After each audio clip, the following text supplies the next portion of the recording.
Delana Linsgraff, and I am a research content specialist with Spinnaker. And today we have a lot of really good content for you guys.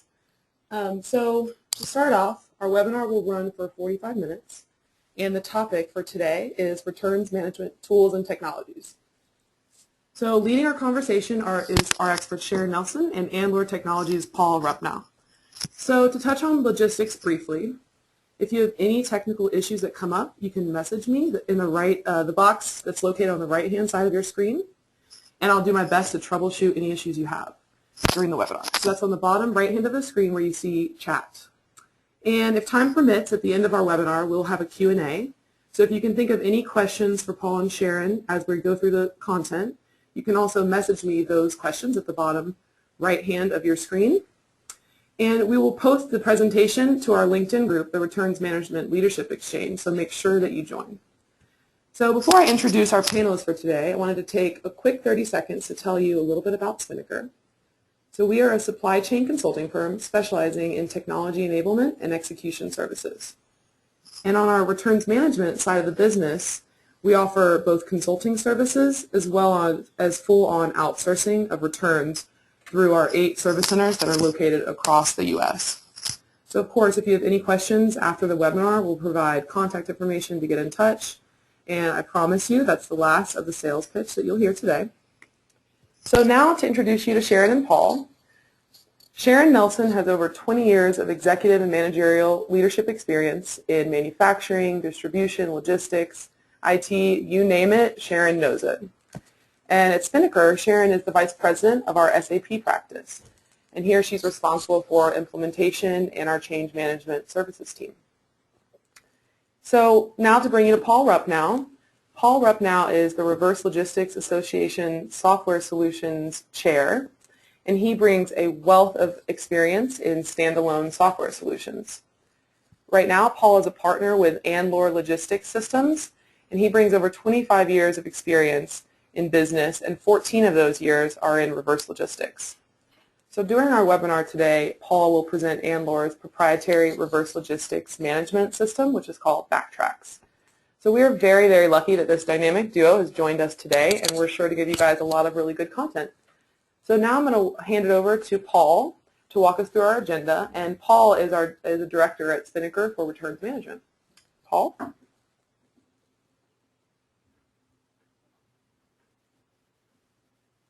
Thank you, Delana. Good afternoon, everybody, and thanks for joining our second webinar in this series related to the maturity curve. Today, we are going to focus on tools and technology that move you along the maturity curve. We'll start off with just a quick overview of why we feel that you're probably here, talk through our goals for the session today. We'll look at the maturity curve again and talk about why tools and technology can move you along in that maturity process. Then I'll turn it over to the experts. Sharon will talk about enterprise returns management tools, and Paul will talk about standalone returns management software and how it can interact with an ERP system or as a standalone item. Then we'll review our key takeaways, and I'm really hoping time does provide for a really good Q&A session with the team. So why are we here today? Well, because tools and technology allow you to have a more mature returns process. Professor James Stock said it well when he talked in terms of a 40% process savings for companies that took the time to map out and invest in technology for their process. And they also saw as much as a higher 20% higher recovery rate on a product they returned. In addition, you've got better return to vendor processes, you've got higher satisfaction amongst your customers, whether it's a direct consumer or a channel partner. So our goals for today, we'd like you, our webinar attendees, to understand the value of developing a technology roadmap that is specific to returns management versus just trying to cobble together pieces and workarounds. We want to give you a nonpartisan view of the tools and technology that are available, while this will introduce you to a couple of the options in the marketplace. There are others, and we always invite you to learn more and talk to Spinnaker about options. And we'll give you some real-world applications of where companies have invested in returns management solutions and the impacts they've seen. At the end, again, Q&A to really kind of answer your hard questions. So refresher, our returns management maturity curve today again focused on tools and technology, how you move from that rookie status all the way up to all-star. And while we all know that ownership and executive buy-in of your returns management process is key to its success, another key is investment in tools to ensure a robust returns management process. So what we're showing in this technology architecture is a company high on the returns management maturity curve. Don't want you to get overwhelmed by the number of boxes, the colors, connecting arrows. Instead, let's just take a moment and think about how these interact. What we've done is we've identified 9 unique systems within a mature returns process. I'm going to highlight these as we go through, make it a little easier.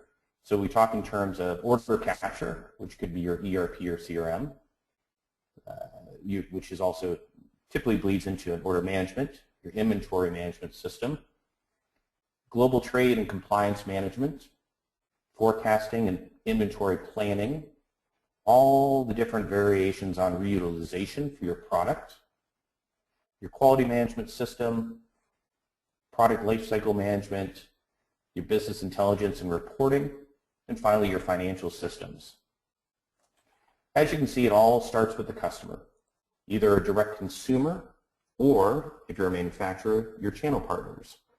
Every transaction has the ability to touch your key systems, whether it's order capture and order management, your inventory systems, and all the way through to your financial system. Within a mature process, customer-driven data supports forecasting and planning, quality management, product lifecycle management, and of course, advanced business intelligence and reporting. So to better understand how we move along the tools and technology curve in the maturity model, let's look at this typical early stage returns management system. We're going to call this example JBC, the Joe Blow Company. Again, it all starts with JBC's customer, but since JBC has not invested in the tools and technology to support returns, they're forced to modify their current systems and develop workarounds. The order management tool has been modified to handle returns and recalls, and JBC has created an external repository for all things returns, whether it's their warranty terms, their policies, the forms, etc. So JBC has created workarounds for order management and inventory management, and they're forced to create ways for the system to receive product, issue credit, and send replacement stock. Finally, this very basic system talks to the financial system and produces very basic metrics and reporting. So that said, let's look at some examples of business processes that often have unique system requirements under returns management. If you look in the first blue column, your CRM or ERP order management, a lot of focus is typically around your returns credit management, very unique to returns. Next, you've got the ERP inventory management and your quality assessment and sortation of your product. Then we've grouped together a fair number of other systems, and those other systems can include ways to disposition plan for end-of-life material or reutilization, parts harvesting to support a service network. Again, everything returns management focused. Now, before I turn this over to Sharon and Paul for a look at specific tools to support your maturing process, we're going to do a quick poll of the audience. The flash poll itself today is going to talk and ask you a very important question. What part of your returns management process suffers from the greatest technology challenge? And there's 6 boxes there: planning, receipts, customer crediting, warehouse management system interoperability, your work in progress or inventory management, and finally dispositioning. And if you could select one of those, we'd like to be able to share some of those results and allow our industry experts a way to maybe shape the conversation based on the results.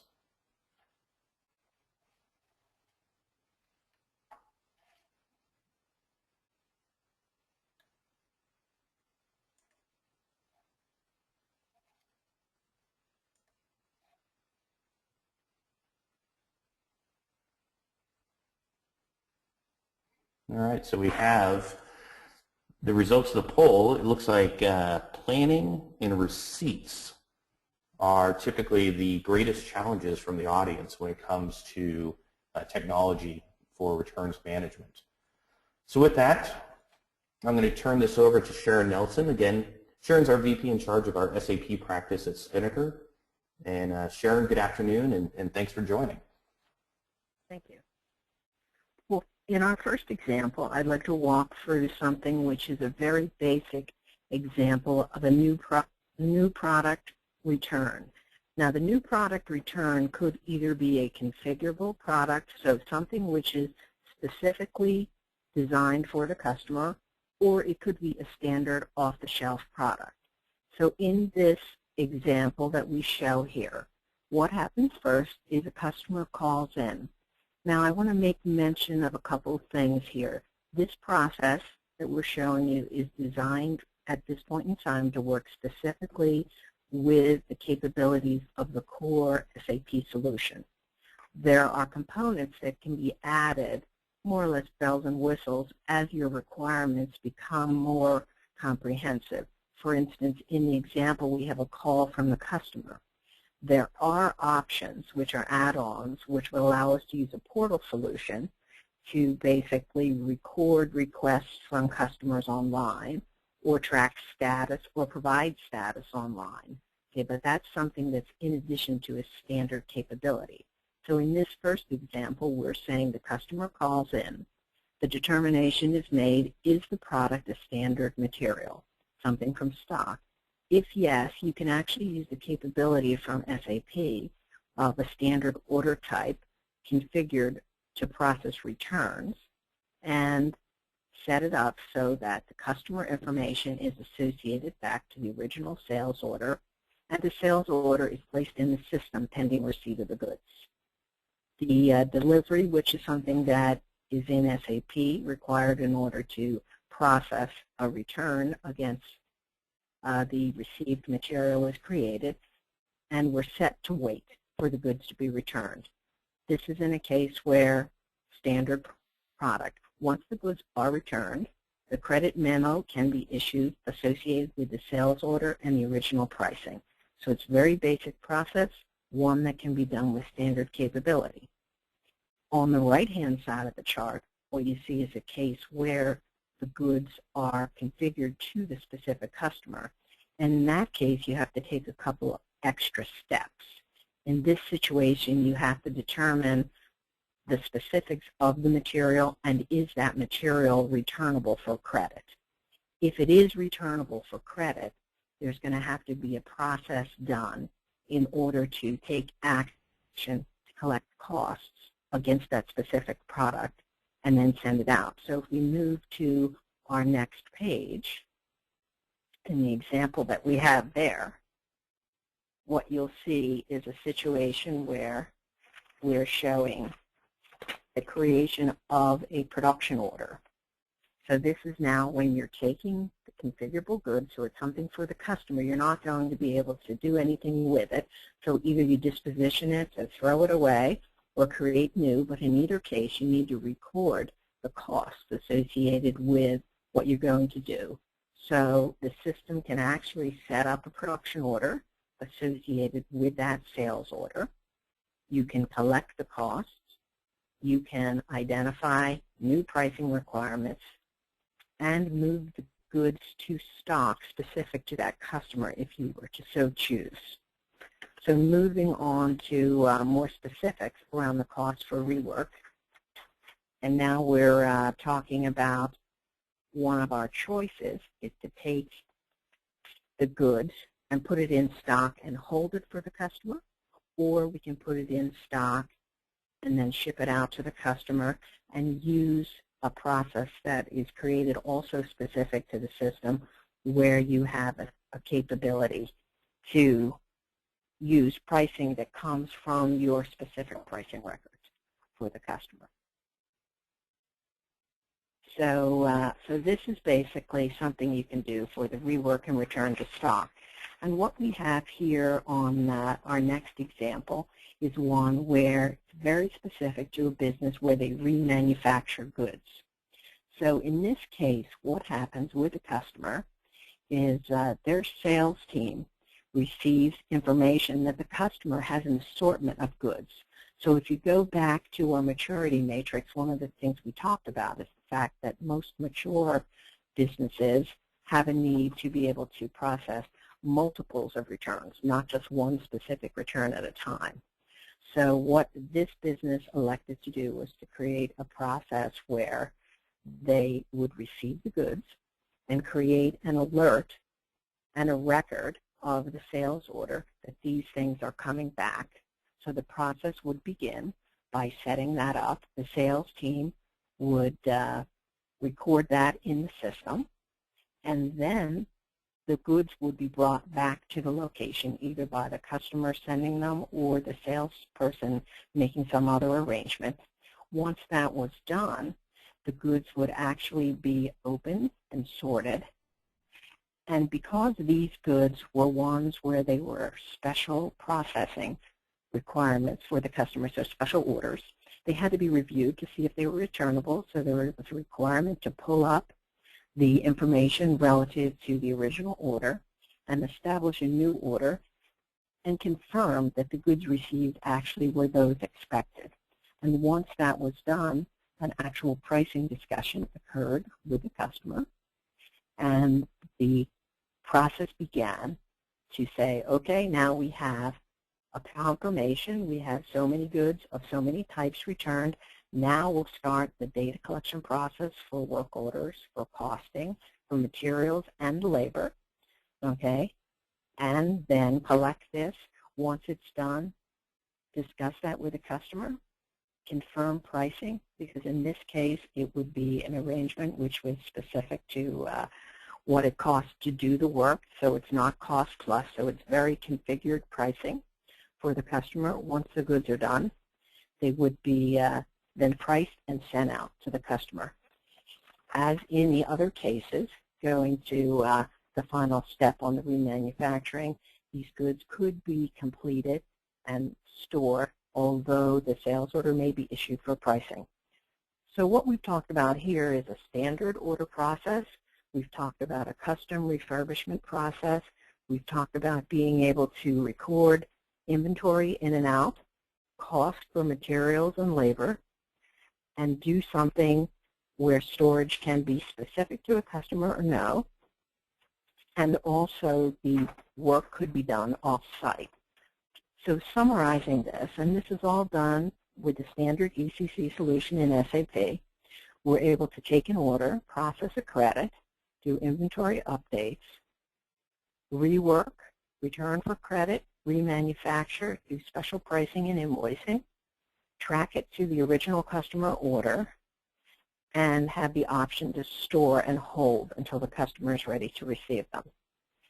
Now, as we mentioned earlier, this is pretty much standard capability, although it's custom configured in SAP, which for those of you who are familiar with SAP, know that that's something that you can do as part of your standard implementation. There are challenges that are things that are out there as you are on the continuum to excellence. One of them is costing, recognizing that in some cases you may have a good created in a certain location and yet returned to another. And the whole issue is, if I return something to credit to one location, how do I credit it back to, let's say, an intercompany type of situation? So that's something that's not a standard capability. Another thing that is not part of standard capability within the core ECC solution, but is available with the more complex supply chain management solution, is the whole spare parts management associated with planning for the parts. One of the challenges with repairs and returns, how many are you going to get? How do you know? That whole solution lets you do that piece. What I've talked about here is a capability to do some custom pricing and some cost-plus pricing. But if you get into really complex pricing solutions, these are things that are special requirements. And then we talked a little bit about goods coming in and out and how do you process them. This is not easily done talking to global trade compliance requirements. How do you track all of that? know how to handle that when the goods are received. And then the information relative to your warranty status, if you elect to do these processes off your site, are not something that is a specific capability in SAP. You'd have to build an add-on. And then the sortation piece is complex. I talked about the customer here who did refurbishing. He had a way to do this, but it was not a very efficient way. So that's an area of opportunity. So pretty much in summary, SAP can do the core capability, can do a lot of enhanced capabilities, but it will require custom work and it's very specific to your process. Now passing this on. That was great information, Sharon. Thank you so much for sharing that piece. Especially, it can be a challenge for people to understand at a high level what's already built in and then what they're going to need some assistance getting to as far as the returns piece goes. So thank you. So now we're going to shift gears and we're going to bring on Paul Ruppnow with Anlor. And Paul's going to talk about his reverse logistics management system. Paul, it's all yours.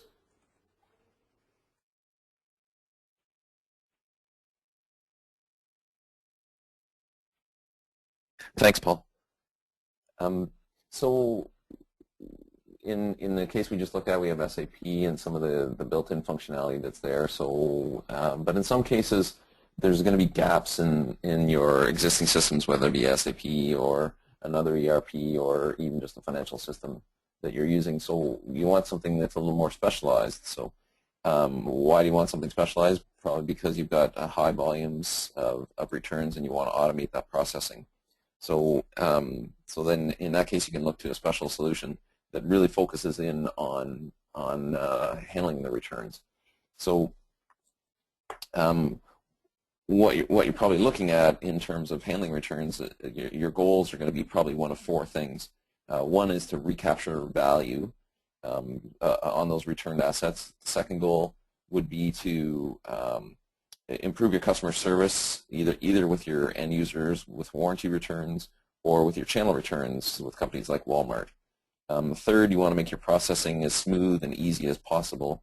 And fourth, that kind of combines with third, but visibility. So there's a lot of people that have to touch return or that are involved in the process of return, from customer service reps to warehouse personnel to receiving people to your repair partners to your quality people. And really the best way to make things easier through that whole process is to provide visibility, and visibility specific to handling returns, not getting confused with everything else that's going on in your ERP system. So that's why we've got reverse logistics management systems that can kind of key in on that and be your control tower for everything returns. So in looking at this diagram that has lots of boxes on, we're going to start right in the middle with the returns, or often it's an RMA or an RA. So in the case of when we're dealing with a return, typically we have to we're dealing with a customer, whether it be an end user or a channel partner, and we either have to replace something, repair something, or refund. We call it the 3 R's. So refund or credit based on that. And so that RMA, like a sales order, really it doesn't do anything. It really spawns other transactions. So all those transactions, you know, if you look at it like working with your 3PL, you've got documents that are coming out of it. So if we look below, those are some of the key things, the key activities or documents that you would look at. So if you look at the two ends to start, we've got receipts and shipments. So those two ends, again, if you think of it like working with an outside partner, it's like dealing with another warehouse. You're receiving and you're shipping. But in returns, we also have the three middle boxes, which are triage, inventory management, and test and repair. And really what we're trying to do there is be a manufacturer at the same time. And our job is to, with those three middle boxes, is 3 steps. So what we want to do is we want to assess what it is that we've received back.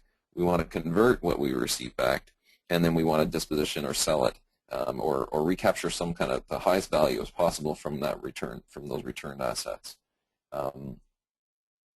So that's the key areas in the middle. Now, if we look a little bit lower, we've got processing rules engine, real-time grids, and business intelligence, alerts and notification.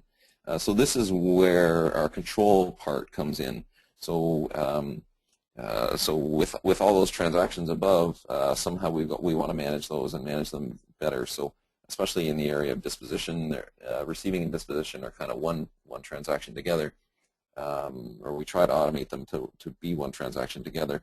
And to control that, we need a rules engine, and that helps us define rules and help manage and move things through the process. In forward manufacturing, things go step A, B, C, D. In reverse logistics, when we receive things, sometimes they go from A to C, and sometimes they go from A to E, and sometimes they go A, B, C in terms of steps and processes. So it's quite complex and needs to be able to handle specialty processes depending on what it is we find about that return.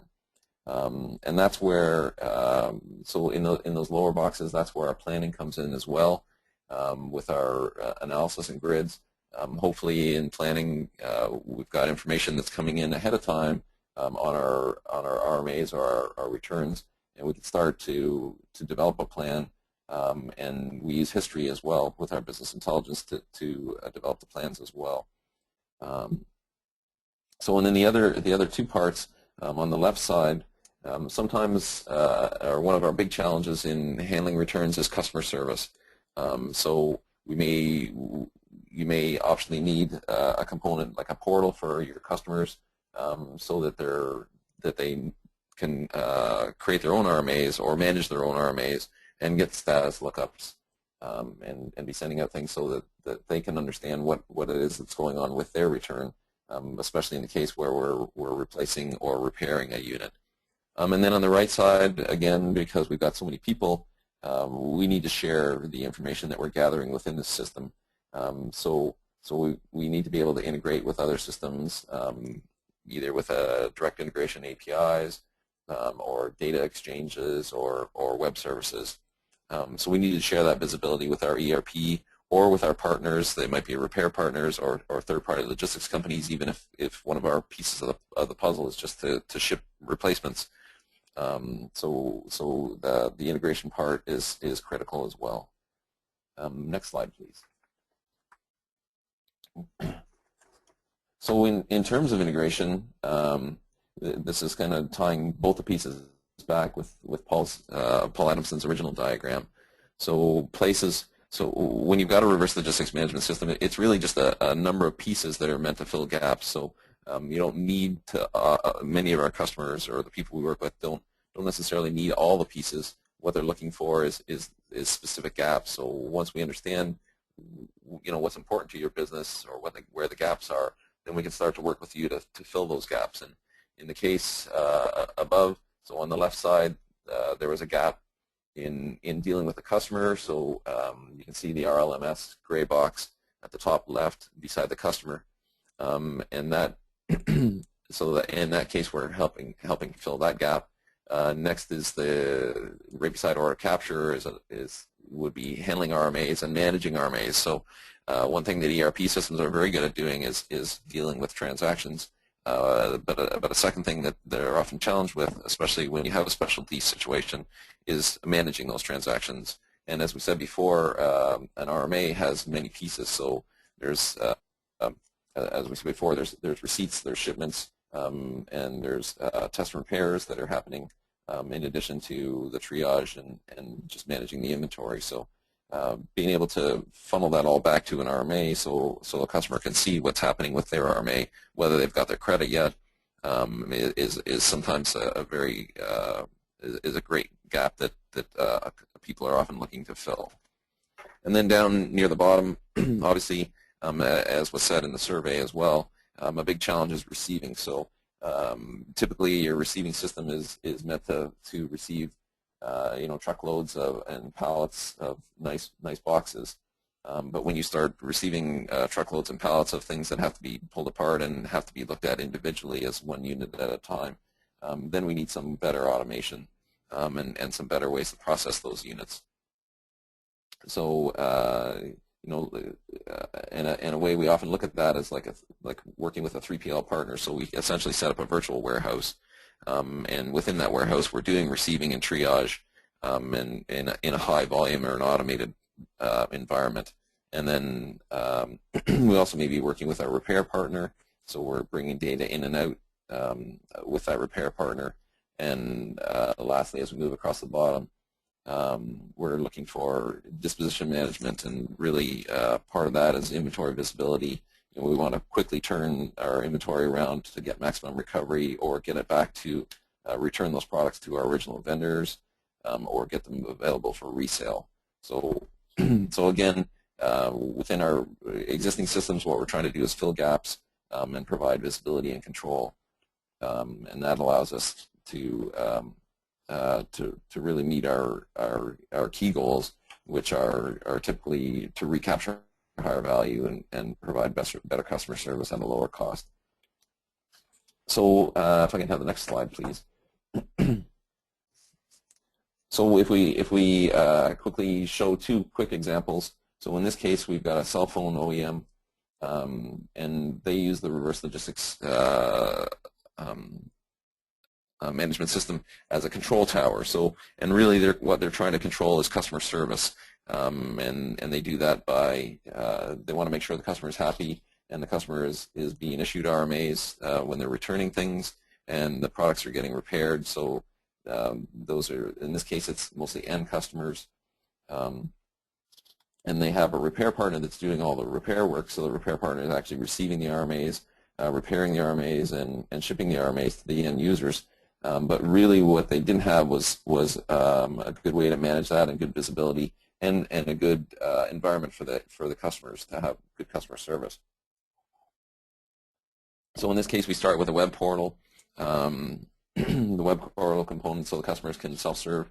They can create their own RMAs, or they can call a call center, and the call center will assist them to create RMAs. Those go into the reverse logistics management system, and now, so we've got that RMA, and now we become the control tower. We send that information about the new orders over to the repair partner, and we say, just like an ASN, here's the product that's going to be coming in. So you're going to have to receive that, repair it, and ship it, and so that's the job of the repair partner. Now, the repair partner has been working with the OEM for a long time, and they're used to just sending data updates on where they're at with respect to fixing that serial number, or that phone in this case.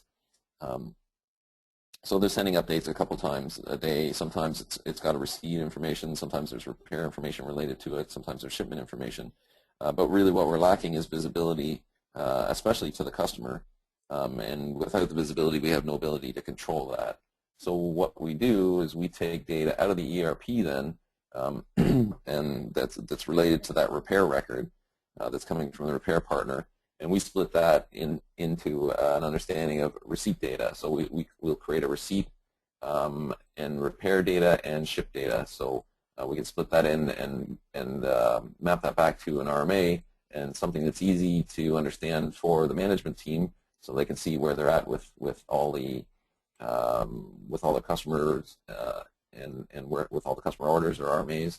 And then the customer, we flow that out to the customer, so the customer's got full visibility on what's gone on. And then we send the alerts out to the customer, so we'll send emails, hey, your units have been received today, your units are in repair, your units are being shipped, so the customer has full visibility. And then you've got happy customers, and the management team can be in control too. They can tell exactly where everything's at any given time. So so that was kind of one, that example is kind of focused more on customer service. And if we flip over to the next slide, so in this case, we've got a manufacturer, and they decided to outsource their returns processing, and these are the returns that are coming back in high volume from the retail partners, their channel partners. And really what we're trying to do here, we've got one-touch receiving, which automatically generates credit, organizes the triage and the disposition all at the same time. So what we're looking for here is speed and maximum recovery. So we want to get those products processed quickly, We want to recover as high a value as we can from them, and we want to keep the processing costs very low for our third-party returns partner. So we want to make their job easier, but most importantly, it's fine to save 10 cents or another 10 cents on processing a transaction, but we want to make sure that we're getting maximum recovery. So as we said in an earlier slide, if we can't execute a return to vendor correctly, then we're going to miss out that $400 credit on that product. So that's saving 10 cents isn't nearly as important as making sure that we're getting full credit or saving the $400. So in this case, we start on the left side, the products coming in from the retailers. We're scanning an RMA or a bill of lading. And then, so what we want to do after that tells us where it relates to. And then secondly, we just want to scan a UPC, just like being in the grocery store. We slide a scan over. But unlike the grocery store that the system comes back and says, thanks, that product was $7.95, in this case, it creates a receipt immediately.